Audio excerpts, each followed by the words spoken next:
For this video, I'm going to talk about the Uber comfort requirements. With that being said, let's get into it. First off, what is Uber comfort? Really about three different things. One, you get extra legroom. Two, you can set a temperature for the car. And three, you can also hit a button so you want a quiet ride. So you're like, hey, not gonna lie, I'm not in the mood for small talk. I just want a completely quiet ride. When it comes to Uber comfort, the big thing that they kind of focus on is almost halfway in terms of the amenities between a normal Uber and, like, say, an Uber Black or an Uber Lux, for example, in terms of your experience. So what are the requirements? You will have to have completed at least 100 trips, have a minimum rating of 4.85, and drive an eligible vehicle model. So it does depend on the city. Remember, note that the minimum year requirements are different by vehicle make and model. Learn more about vehicle eligibility in your city here. Each of these is a little bit different, but overall, these are the different vehicles, as you can see, that qualify for Uber comfort. So some of them are a lot more high-end, some of them not as much, so it does depend on your vehicle.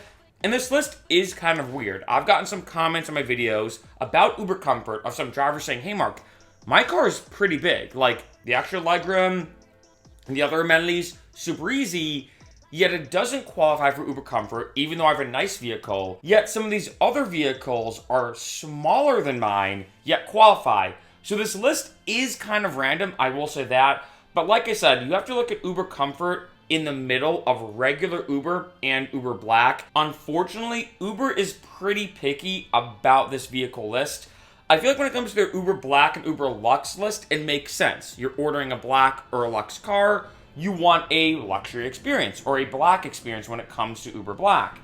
When it comes to this though, I don't know, it is kind of random, I will say that, but remember, you do get paid more. I will say, Uber comfort, when I first heard about it, I thought it was ridiculous, and I low-key still kind of think that, I gotta be honest. I mean, hey, as a driver, you do get paid more. So as opposed to doing a regular Uber ride, if you do qualify, and if your vehicle does qualify for Uber comfort, I would suggest definitely do it. But it is interesting to me, like the biggest three, you know, like I mentioned, extra legroom, the temperature, and having a quiet ride. So the extra legroom, like I could easily just pull my seat up, and in almost every Uber and Lyft I take, the driver's always like, hey, do you have enough legroom? Do you want me to pull up a little bit? The second thing is the temperature. Every driver I get always says, hey, is this temperature comfortable? Do you want it to be hotter, cooler? Just let me know. And lastly, number three, I do get that maybe sometimes saying to a driver, hey, do you mind if we just have a quiet ride? I'm really tired, or I gotta do work. Although that can be a bit of an awkward interaction briefly, I feel like for most drivers, they typically just don't care. There's been so many times when I was driving and someone said, hey, I'm not gonna lie, I have to send out some emails. Do you mind if I just, kind of focus in on this real quick? Or do you mind if we just have some silence or just listen to the radio? Because I really need to focus in on work. And I'm like, yeah, like no problem at all.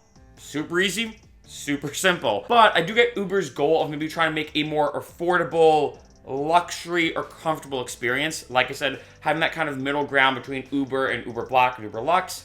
I do get that, but at the end of the day, if you do qualify, this is a great way to make more money when driving.